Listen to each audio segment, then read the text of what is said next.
Hello दोस्तों, मेरा नाम गौतम कुमार है और आप देख रहे हैं मेरा YouTube channel A to Z share market. सबसे पहले मैं आप लोगों का शुक्रिया अदा करना चाहूँगा।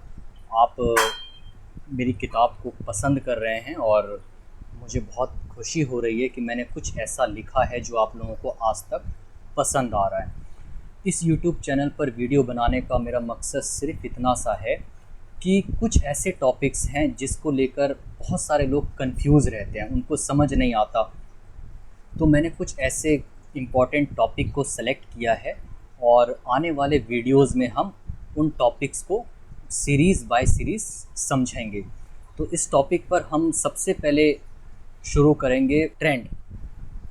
ट्रेंड को कैसे आइडेंटिफाई करते हैं और ट्रेंड को कैसे समझते हैं, इन सभी बातों को हम चार्ट पर समझेंगे।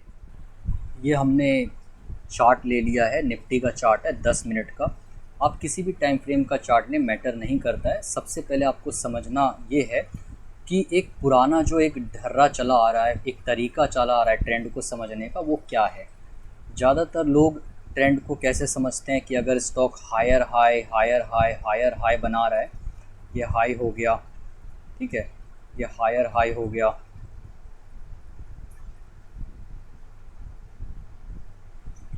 ये लो हो गया, ये हायर लो हो गया। अगर स्टॉक इस तरीके से ऊपर बढ़ रहा है तो लोग समझते हैं कि ये अप ट्रेंड में है, ठीक है। और इसी तरीके से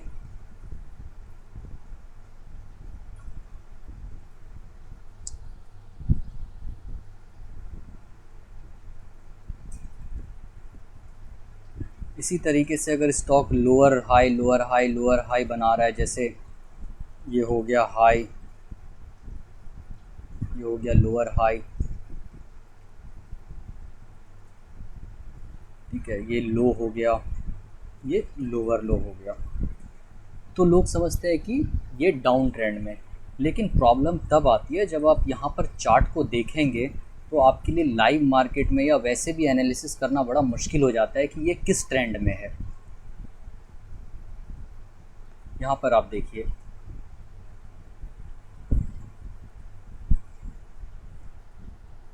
इसका फॉर्मेशन आप देखिए क्या है। पहले इसने हाई बनाया यहाँ पर, फिर ऐसे गिरा, फिर हायर हाई बनाया, फिर ये लो बना दिया, फिर ये ऐसे, फिर लोअर हाई। तो यहाँ पर बड़ा कन्फ्यूज़न होता है। मतलब ठीक है, अगर आप डीपली एनालिसिस करते हैं तो समझ में आ जाता है, लेकिन वैसे बहुत सारे लोगों को बड़ी कन्फ्यूज़न होती है इस परिस्थिति में ट्रेंड को समझने में। तो मैंने एक बहुत ही सिंपल सा तरीका अपनी किताब में भी बताया हुआ है और मैं उसको फॉलो करता हूँ। कुछ मूविंग एवरेज है जिसकी सहायता से हम ट्रेंड को समझते हैं। वो मूविंग एवरेज है, सबसे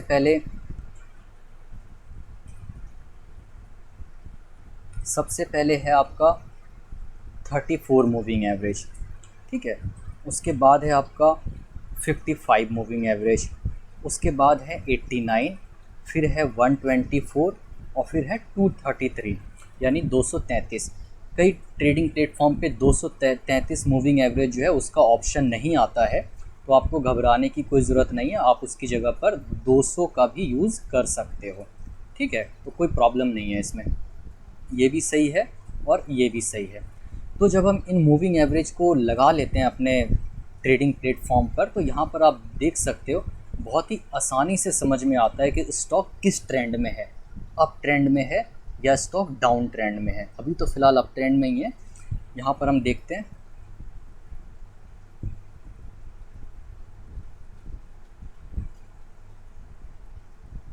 इस जगह पर आप देखिए स्टॉक डाउन ट्रेंड में था, ठीक है, टोटली। यानी जब इन मूविंग एवरेज से नीचे हो तो डाउन ट्रेंड, और जब ये सभी मूविंग एवरेज यानी माफ़ कीजिएगा, जब जब 34 सबसे नीचे हो और जब 233 सबसे ऊपर हो, तो इस सिनेरियो को हम कहते हैं डाउन ट्रेंड।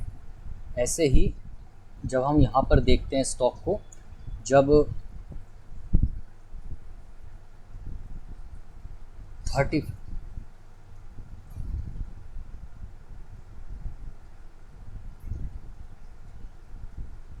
जब 34 मूविंग एवरेज सबसे ऊपर हो यहाँ पर, और 233 मूविंग एवरेज सबसे नीचे हो तो इसे हम कहते हैं अप ट्रेंड।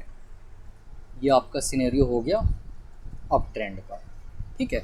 और वो पहला वाला था डाउन ट्रेंड का, या आप जो भी कह लीजिए। तो ट्रेंड को समझने का ये तरीका सबसे बेस्ट है। आई होप ये वीडियो आपको अच्छा लगा होगा, ठीक है। इसके अलावा कई ऐसी बातें हैं जो हम आने वाले वीडियोस में समझेंगे। सबसे पहले आपको ट्रेंड समझाना था, तो आप इसको प्रैक्टिस करके देखिए। और चार्ट को देखिए, ब्लैंक चार्ट देखने से कुछ भी समझ में नहीं आता है, ठीक है। बहुत सारे लोग बस ब्लैंक चार्ट देखते हैं और ट्रेंड को समझने की कोशिश करते हैं। वो बहुत ही ज़्यादा परेशानी वाली बात हो जाती है। समझ में नहीं आता है कि स्टॉक किस ट्रेंड में है, या आपकी परेशानी को बहुत ही ज़्यादा कम करने के लिए मैंने आपको ये सॉल्यूशन बताया है। ये किताब में भी है, तो इसमें कोई इशू नहीं है, ठीक है। उसके अलावा अब आने वाले टॉपिक्स में हम समझेंगे कि जब स्टॉक्स अप ट्रेंड में होते हैं या डाउन ट्रेंड में होते हैं तो रिवर्सल फेज़ कब शुरू होता है, ठीक है। ये टॉपिक अभी के लिए फ़िलहाल यहीं पर हम ख़त्म करते हैं। Thank you for watching. अगर आपको वीडियो अच्छा लगा है तो प्लीज़ लाइक एंड शेयर ज़रूर कीजिए।